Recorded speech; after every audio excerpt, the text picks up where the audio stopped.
Hello दोस्तों, आप सभी का स्वागत है मेरे यूट्यूब चैनल में। आज की कहानी है आपके प्यार में भाग 28। चौहान मेंशन। शाम का वक्त हो चुका था और सरगम धड़कन के साथ अपने रूम में थी। वो सोच रही थी कि स्वर न जाने कब आएगा। बाहर गार्डन में तो पार्टी की तैयारी होनी शुरू हो गई थी, पर पार्टी का टाइम लगभग से 9 बजे रखा गया था। लेकिन अभी तक सरगम को ये भी नहीं पता था कि धड़कन को क्या पहनना है और उसे खुद क्या पहनना है। उसे इस वक्त थोड़ा सा एम्बारसमेंट फील हो रहा था, क्योंकि उसके पास ढंग के कपड़े नहीं थे। हालांकि उसे स्वर ने जो कपड़े दिलाए थे वो बहुत अच्छे थे, लेकिन पार्टी में पहनने लायक नहीं थे। उस वक्त उसके लिए सिर्फ रेगुलर वेयर मंगवाए थे। उसने अपना फ़ोन उठाया और कुछ सोचते हुए बोली, चौहान साहब को कॉल करूं क्या? लेकिन कहीं ये भाव तो नहीं खाने लगेंगे। वैसे भी सुबह की बातें जो इन्होंने मुझे सुनाई है, उन्हें सुनकर अब इन्हें कॉल करने का मन तो नहीं कर रहा। लेकिन अपने लिए न सही, धड़कन के लिए ही कॉल कर लेती हूँ। ये बोलते हुए उसने स्वर को कॉल लगा दिया। वही स्वर जो इस वक्त अपनी गाड़ी ड्राइव कर रहा था। जैसे ही उसका फ़ोन बजा, उसके चेहरे पर मुस्कुराहट तैर गई। वो तो कब से सरगम के फ़ोन का इंतज़ार कर रहा था। गाड़ी में ब्लूटूथ चल रहा था और उसने ब्लूटूथ से ही कॉल अटेंड की। सामने से सरगम की आवाज़ आई, ज़्यादा गलतफहमी अपने दिल में पालने की ज़रूरत नहीं है। मैंने आपको फ़ोन सिर्फ इसीलिए किया है कि पार्टी की सारी तैयारियां भी शुरू हो गई हैं, लेकिन अभी तक धड़कन के लिए ड्रेस नहीं भिजवाई आपने। उसे अभी रेडी करना है या फिर सिर्फ डायपर में ही आप उसे पार्टी में ले जाएंगे? स्वर हल्का सा मुस्कुराया और बोला, मैंने तुमसे पूछा क्या? तुमने मुझे कॉल क्यों किया? तो क्यों सफाई दे रही हो? सरगम तुरंत बोली, कोई सफाई नहीं दे रही हूँ आपको, बस अपने फ़ोन करने का कारण बता रही हूँ।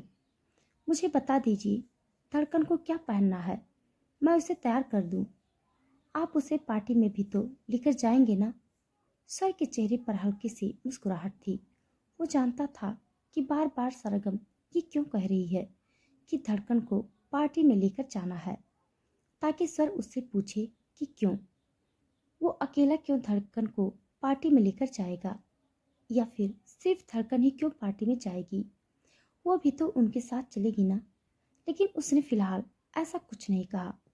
वो हल्का सा मुस्कुराते हुए बोला, डोंट वरी, धड़कन के लिए कपड़े अभी 10 मिनट में तुम्हारे पास पहुंच जाएंगे। इसके अलावा और कुछ सरगम को समझ नहीं आया वो सुर से क्या कहे। वो मुंह बनाते हुए बोली, कुछ भी नहीं, लेकिन अगर आपको कुछ कहना है तो आप कुछ कह सकते हैं। सर कुछ सोचते हुए बोला, हाँ कहना तो है। सरगम झट से बोली, तो कहिए ना, इतना वक्त क्यों लगा रहे हैं? सर एक पल रुक कर बोला, वो एक्चुअली मुझे तुमसे कुछ कहना नहीं है, बल्कि पूछना है कि धड़कन ने खाना तो खा लिया है ना? पार्टी में सब लोग उससे मिलेंगे तो उसे खाना खिलाने का वक्त नहीं मिलेगा। ऐसे में वो थोड़ा क्रैंकी हो जाएगी, इसीलिए पहले ही उसे अच्छे से फिट करवा देना। सरगम का मुंह उतर गया। वो गुस्से से बोली, तो आपको क्या लगता है कि मैंने अभी तक धड़कन को भूखा रखा होगा? उसे जितना खाना था वो खा चुकी है, और अगर इतना ही शक है कि उसने कुछ नहीं खाया तो आकर खुद खिला लीजिएगा। इसके अलावा अगर कुछ कहना है तो बताइए। सर जल्दी से बोला, हाँ कहना है, अगर तुम कहने का मौका दोगी तो। सरगम को एक बार फिर से उम्मीद मिल गई। वो जल्दी से बोली, तो बताइए क्या कहना है? सर हल्का सा मुस्कुराया और बोला, बस इतना ही कि धड़कन के लिए जो कपड़े मैंने भिजवाए हैं वो थोड़ा देख लेना। अगर अनकंफर्टेबल लगे तो हो सके बता देना। अभी तो थोड़ा वक्त है, तो उसी हिसाब से अरेंजमेंट हो जाएगा। सरगम ने इस बार गुस्से से अपने जबड़े कस लिए और बोली, बेहतर होगा आप ये कॉल डिस्कनेक्ट कर दें, वरना कसम से अब मैं आपको गालियां दे दूंगी। बड़े आए मनोहर लाल दर्जी कहीं के। ये बोलकर उसने खुद से ही कॉल डिस्कनेक्ट कर दिया और स्वर अपने फ़ोन की तरफ देखने लगा और सोचने लगा कि ये बंदी कभी उसे समोसे वाले से कंपेयर करती है तो कभी खुद ही उसे दर्जी का नाम दे देती है। वो मुस्कुराते ही बोला, थोड़ा सा तो पेशेंस रखो हार्ट बीट। अपनी बड़ी वाली हार्ट बीट और लिटिल वाली हार्ट बीट दोनों के लिए ही ईश्वर चौहान ने अच्छे से प्रिपरेशन कर रखी है। वहीं दूसरी तरफ सरगम धड़कन की तरफ देखते हुए बोली, वैसे तो तुम्हारे बाप के पास बहुत दिमाग है, तभी तो इतना बड़ा बिजनेस चलाते हैं, लेकिन उन्हें मेरी बातें क्यों नहीं समझ में आती। अब क्या उन्हें सामने से कहूँगी कि मेरे लिए भी कपड़े भिजवा देना। वैसे तो इतनी बातें कर रहे थे कल, धड़कन बनोगी, शादी करोगी, फलाना फलाना, धूम धड़ाका, लेकिन जो बात करनी चाहिए वो इनसे होती नहीं। बुझा हुआ दिया ना हो तो कसम से सच में इनसे शादी हुई ना तो मेरी तो पहले तो इनमें तेल डालूंगी मैं। ये बोलते हुए उसके चेहरे पर फ्रस्ट्रेशन साफ नजर आ रही थी। तभी रूम का दरवाजा नॉक हुआ। उसने जाकर दरवाजा खोला तो सामने नितेश खड़ा था, जो सरगम और धड़कन के लिए ड्रेस और बाकी सारी एसेसरीज लेकर आया था। उसके साथ ही दो मेकअप आर्टिस्ट भी थी, जो सरगम का मेकअप करने आई थी। सरगम नितेश की तरफ देखते हुए बोली, इतना सारा सामान और ये लड़कियां, इनका क्या काम? क्या ये धड़कन को बाहर लेकर जाएंगी? नितेश ने अपना चेहरा ना में हिलाया और बोला, नहीं, ये तो मेकअप के लिए है। सरगम झट से बोली, छोटी सी बच्ची को मेकअप करने के लिए दो दो लड़कियां, और वैसे भी धड़कन को मेकअप करना ही क्यों है? अभी उसकी उम्र ही क्या है? ये चौहान साहब भी ना सच में बुझा हुआ दिया ही है। नितेश सरगम की बात सुनकर हंसने लगा था, लेकिन जल्दी ही उसने अपनी हंसी को कंट्रोल किया और बोला, मैडम, ये मेकअप आर्टिस्ट धड़कन के लिए नहीं बल्कि आपके लिए है, और ये सारा सामान भी आप दोनों के लिए ही है। नितेश की बात सुनकर सरगम बस उस सरगम की तरफ देखती रह गई। मतलब सर उसे जानबूझकर परेशान कर रहा था। वो मुंह बनाते हुए बोली, आपको तो छोड़ूंगी नहीं मैं चौहान साहब, सच में बड़े निकम्मे हैं आप। उसकी बात पर नितेश की हंसी एक बार फिर से छूट गई थी, लेकिन इस बार भी उसने जल्दी ही खुद को कंट्रोल किया और फिर वहां से चला गया। सरगम उन दोनों लड़कियों को अपने साथ अंदर लेकर आई। पहले उसने धड़कन के लिए जो ड्रेस आई थी उसे खोल कर देखा, और वो एक नहीं दो थी, ताकि अगर एक में धड़कन को प्रॉब्लम हो तो उसे दूसरी ड्रेस पहनाई जा सके। और अब सरगम अपनी ड्रेस की तरफ देख रही थी। ब्लैक कलर का हाफ शोल्डर खूबसूरत सा गाउन, जिसे देखते ही सरगम की धड़कन तेज हो गई थी। उसके साथ ही एक बॉक्स और था, जिसमें स्वर के लिए ब्लैक कलर का आउटफिट था। धड़कन के लिए ब्लैक और वाइट दोनों कलर की फ्रॉक थी, लेकिन सरगम ने सोच लिया था कि वो उसे भी ब्लैक कलर की ही फ्रॉक पहनाएगी, ताकि वो तीनों एक दूसरे के साथ ट्विनिंग कर सकें। वहीं दूसरी तरफ नितेश बाहर आया और अभी वो गाड़ी में बैठकर चौहान मेंशन से निकलने वाला था कि उसके फ़ोन पर स्वर का कॉल आया। उसने तुरंत कॉल रिसीव किया। सामने से स्वर की आवाज़ आई। उसका रिएक्शन कैसा था? नितेश को सरगम की बातें याद आने लगी। अगले ही पल वो किसी तरह अपनी हंसी कंट्रोल करके बोला, कुछ नहीं, वो बुझा हुआ दिया और निकम्मा कह रही थी। स्वर ने जल्दी से पूछा, किसे? नितेश भी तुरंत बोला, अब ये तो मुझे नहीं पता, मेरे हिसाब से आपको पता होगा सर, या फिर अगर आप कहे तो क्या मैं सरगम मैडम से पूछ कर आऊं? स्वर तुरंत बोला, खबरदार, अगर उसके पास गए तो बदतमीज कहीं के। ये बोलकर उसने तुरंत कॉल डिस्कनेक्ट कर दिया। बहुत अच्छी तरह से जानता था वो अपनी हार्ट बीट को कि ये सारी बकवास बातें उसने किसके लिए ही कही होगी। वो गुस्से से मुंह बनाते हुए बोला, रुको तुम्हें तो मैं घर आकर बताता हूँ। लोगों के सामने भी मेरी इज्जत का कबाड़ा करके रख देती है लड़की। वहीं दूसरी तरफ सरगम ने पहले अपने कपड़े चेंज किए और फिर मिरर के सामने बैठ गई। धड़कन ज्यादा अनकंफर्टेबल ना हो इसीलिए वो उसे बाद में ही तैयार करने वाली थी। वो मेकअप आर्टिस्ट उसका मेकअप कर रही थी और सरगम मुस्कुराते हुए कभी खुद को देखती तो कभी धड़कन को। आज पहली बार वो इस तरह से रेडी हो रही थी। उसके दिल के तार एकदम से सुर में बज रहे थे। जब वो पूरी तरह से रेडी हुई, वो दोनों मेकअप आर्टिस्ट वहां से चली गईं और अब सरगम तुरंत धड़कन की तरफ आई ताकि जल्दी से उसे रेडी कर दे, क्योंकि अब तक 7:45 बज चुके थे। लेकिन जैसे ही उसने धड़कन को अपनी गोद में उठाना चाहा, अचानक से दरवाजा खुला और स्वर अंदर की तरफ आया। वो गुस्से में था और सरगम को बहुत कुछ सुनाना चाहता था, लेकिन जैसे ही उसने पूरी तरह से रेडी हुई सरगम की तरफ देखा, उसके होश उड़ गए और एक पल के लिए उसकी हार्ट बीट स्किप हो गई। वो उसे सुनाना तो बहुत कुछ चाहता था। सरगम ने नितेश के सामने उसे बुझा हुआ दिया और निकम्मा कहा था, जिस पर उसे सरगम पर गुस्सा आ रहा था। लेकिन अब उसे देखकर उसका दिल जोरों से धड़कने लगा। वहीं सरगम ने जैसे ही उसे देखा, वो मुस्कुराते हुए बोली, क्या हुआ चौहान साहब, आप वहां दरवाजे पर क्यों रुक गए? अंदर आइए ना। ये बोलते हुए उसने हल्का सा अपने बालों को सहलाया।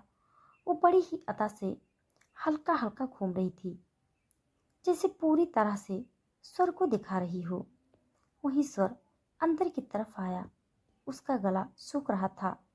उसने एक नजर धड़कन की तरफ देखा और फिर वापस सरगम की तरफ देखते हुए बोला, मुझे तुमसे कुछ कहना है।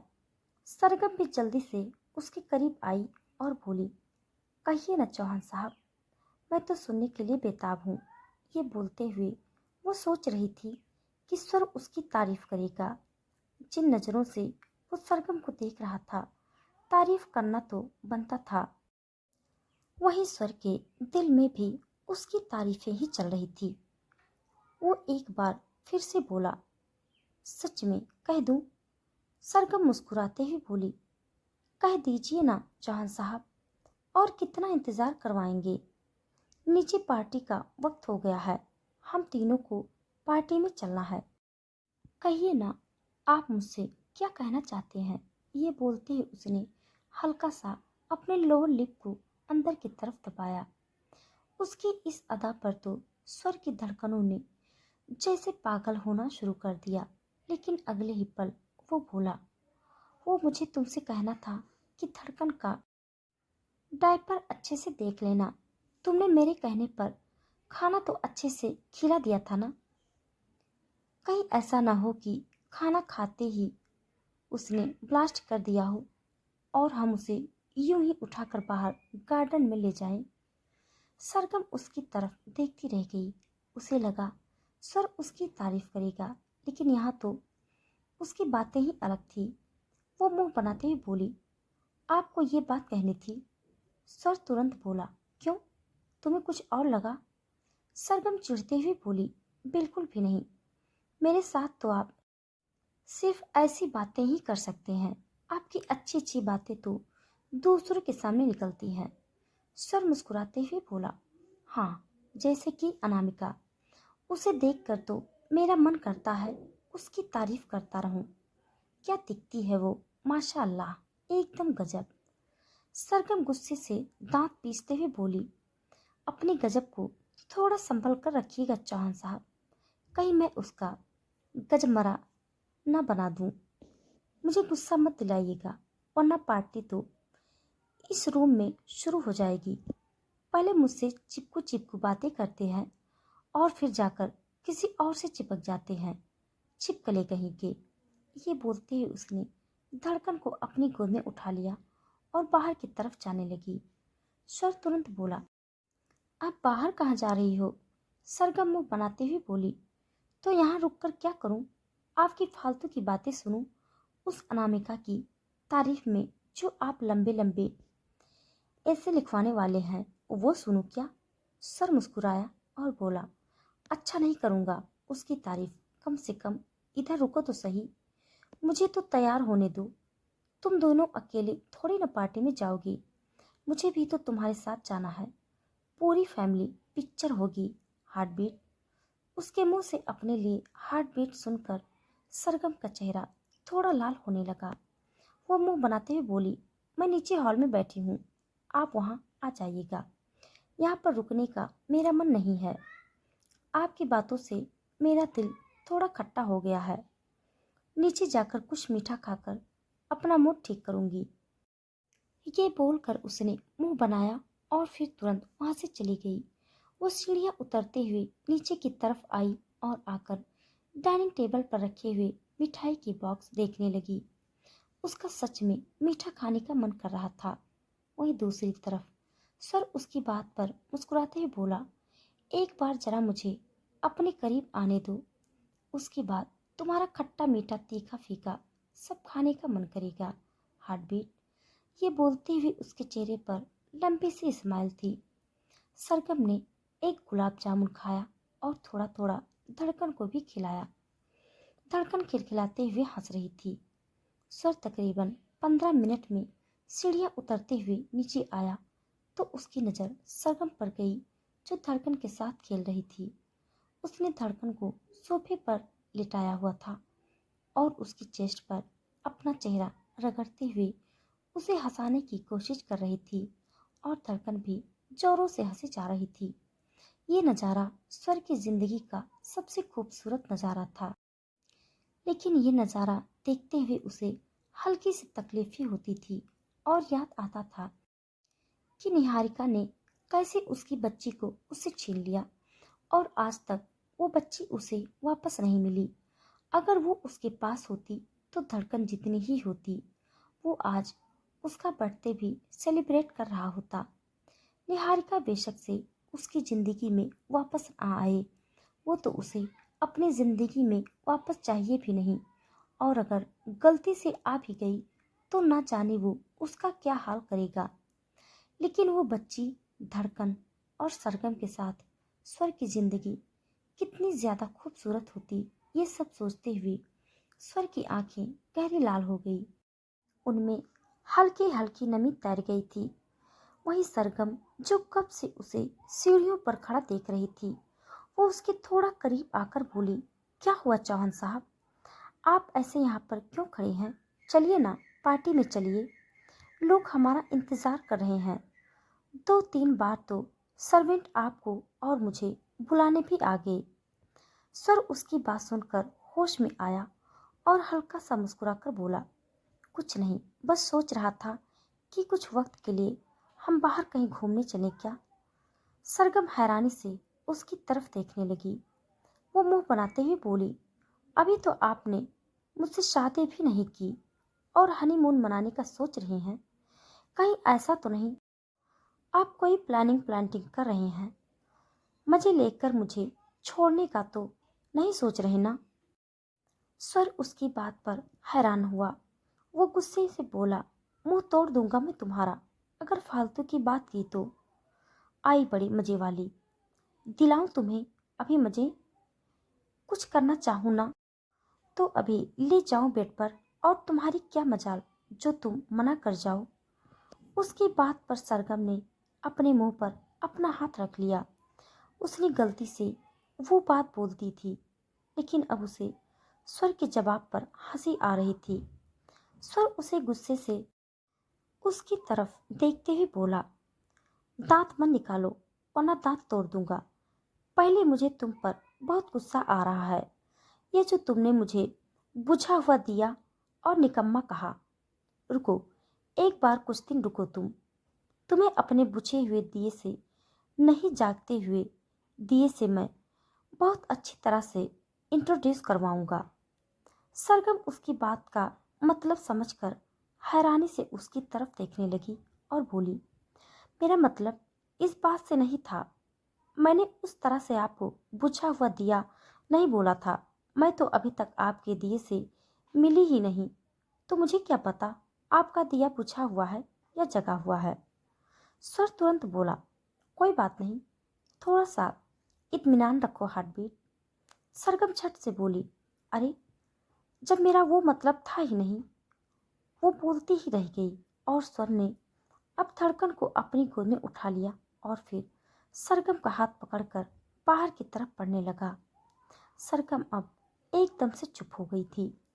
वो बाहर वालों के सामने तो ऐसी वैसी कोई बात कर भी नहीं सकती थी। हालांकि उसकी अपनी जुबान पर कोई कंट्रोल नहीं था।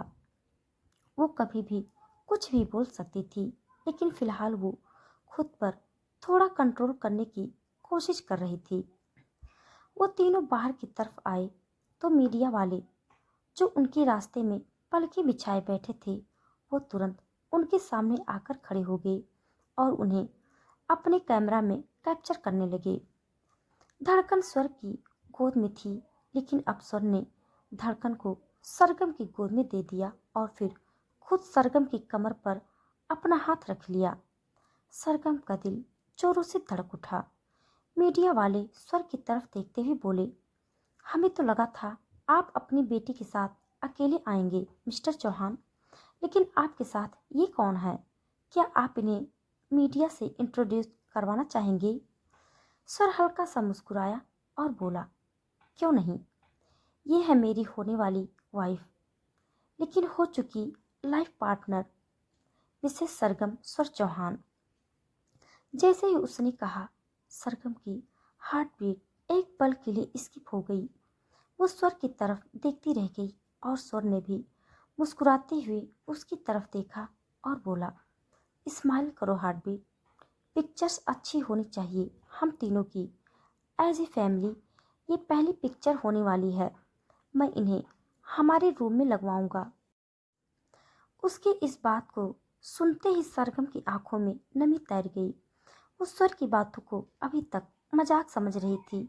सोच रही थी कि शायद स्वर उसके साथ छेड़खानी कर रहा है। उसने स्वर को कुछ कहा होगा तो बस उससे उन्हीं बातों का बदला ले रहा है, लेकिन आज मीडिया वालों के सामने उसने उसे अपनी वाइफ के तौर पर इंट्रोड्यूस करके ये साबित कर दिया था कि वो उससे कोई मजाक नहीं कर रहा।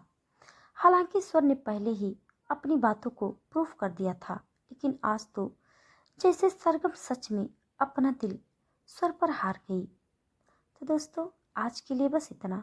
इसके आगे का भाग जानने के लिए आप सब मेरे साथ बने रहिए। हमारी कहानी आप सबको कैसी लग रही है कमेंट बॉक्स में ज़रूर बताइएगा। तब तक के लिए धन्यवाद।